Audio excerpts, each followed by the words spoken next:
Le Seigneur soit avec vous. Évangile de Jésus-Christ selon saint Luc. Gloire à toi, Seigneur. Un jour de Shabbat, Jésus était entré dans la maison d'un chef des pharisiens pour y prendre son repas, et ces derniers l'observaient. Or voici qu'il y avait devant lui un homme atteint d'hydropisie. Prenant la parole, Jésus s'adressa aux docteurs de la Torah et aux pharisiens pour leur demander « Est-il permis, oui ou non, de faire une guérison le jour du Shabbat ?» Ils gardèrent le silence. Tenant alors le malade, Jésus le guérit et il le laissa aller. Puis il leur dit « Si l'un de vous a un fils ou un bœuf qui tombe dans un puits, ne va-t-il pas aussitôt l'en retirer même le jour du Shabbat ?» Et ils furent incapables de trouver une réponse. Acclamons la parole de Dieu, louange à toi.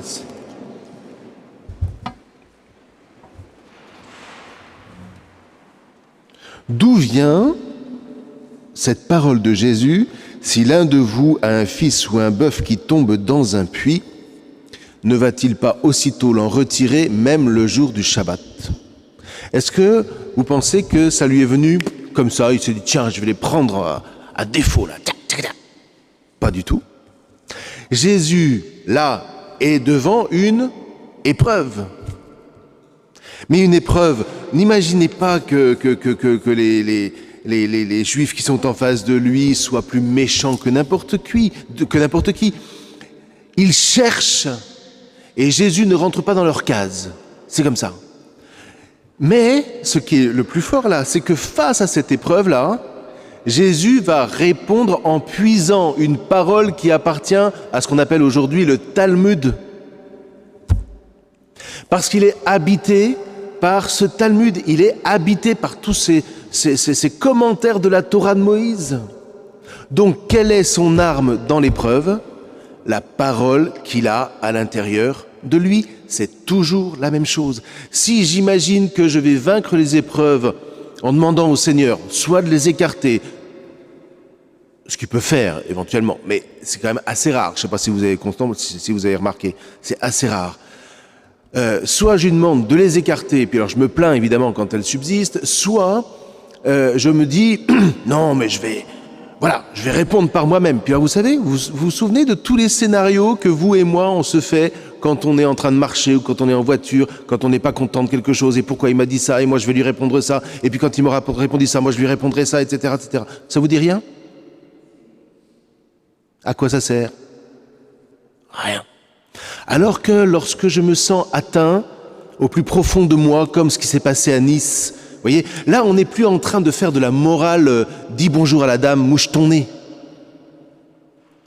Quelque part, voyez, si le Seigneur a permis que de telles atrocités soient perpétrées, est-ce que ce n'est pas aussi pour nous dire « Réveillez-vous ». Sortez de vos petites querelles qui n'ont pas de sens.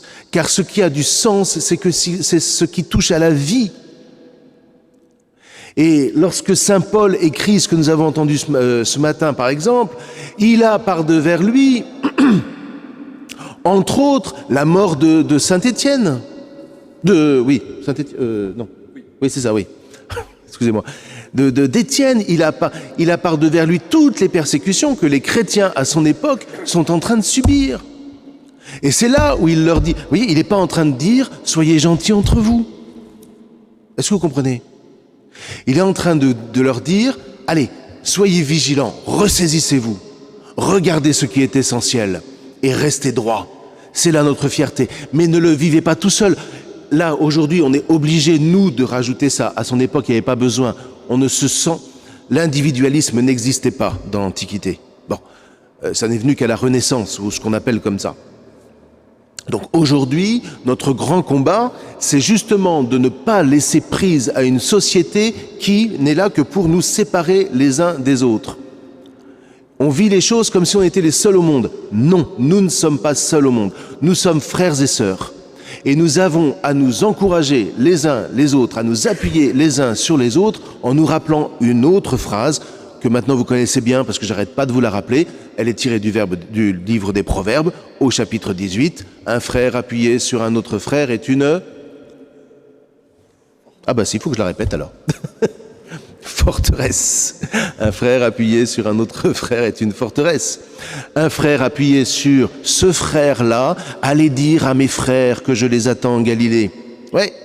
Quand Jésus dit allez dire à mes frères que je les attends en Galilée, il n'est pas en train de leur dire bon alors maintenant vous êtes mes frères, on est bien contents. Non. Il est en train de leur dire je suis votre frère, donc vous pouvez vous appuyer sur moi et vous serez une forteresse. Ouais.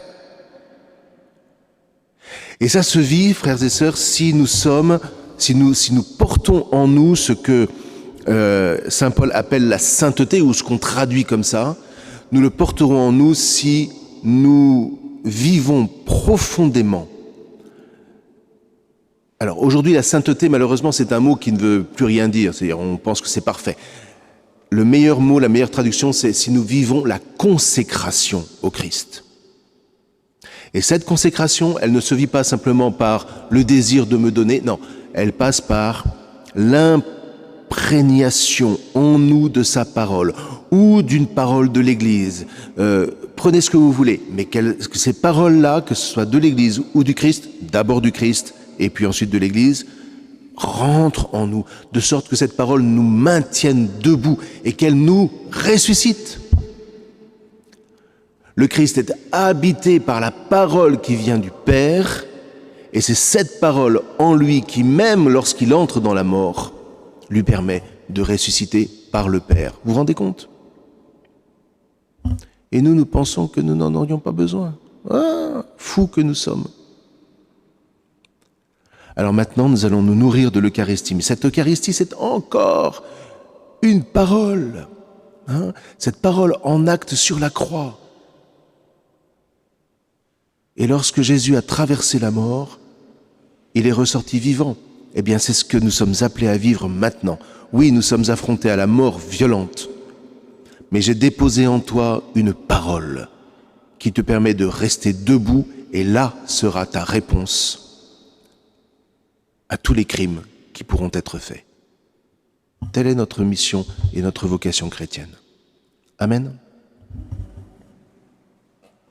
Que tes œuvres sont belles, que tes œuvres sont grandes, Seigneur, Seigneur, tu nous combles de joie, que tes œuvres sont belles.